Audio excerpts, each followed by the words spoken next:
சிவனை வணங்குறது அப்படிங்கிறது ஒரு வரம். வணங்குறது அப்படின்னா எப்பவாச்சும் ஒரு நாள் இல்ல விசேஷமான நாட்கள்ல எல்லாரும் போறாங்க அப்படின்னு நாமளும் போயிட்டு சிவனுக்கு அர்ச்சனை பண்ணிட்டு வரத நான் வணங்குதல் அப்படின்னு சொல்ல கிடையாது.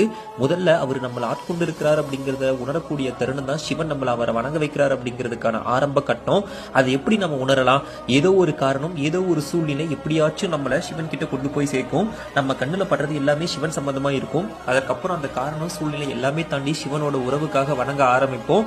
ஒரு காலகட்டத்தில் கண்ணை முழிச்சு பார்த்தா நெத்தியில திருநீர், கழுத்துல ருத்ராட்சம், கையில திருமுறை, மனசுல சிவபெருமான் குடி கொண்டு இருப்பாரு. சிவன் என்னும் மிகப்பெரிய சக்தி நம்ம கூட இருக்கிறத நிறைய இடத்துல உணர்வோம். இதுதான் அவர் நமக்கு கொடுத்த வரம். இந்த வரமானது பணம் இருக்கனாலேயோ இல்ல புகழ் இருக்கனாலேயோ தரக்கூடிய வரம் கிடையாது. சிவனோட கருணையினால நமக்கு கிடைக்கக்கூடிய வரம் மிக அபூர்வமான வரம். எத்தனையோ ஜீவராசிகள் வாழக்கூடிய இந்த பிரபஞ்சத்துல நமக்கு அந்த வரம் கொடுத்திருக்கிறாரு அப்படின்னா தினந்தோறும் அவர் நம்ம மனசுல நிறுத்தி பூஜை பண்ணி அவரோட பாதம் தொட்டு பணிகிறதை விட நமக்கு வேற என்ன பெரிய பாக்கியம் இருக்கும்? சிவாய நமக. திருச்சிற்றம்பலம். சிவன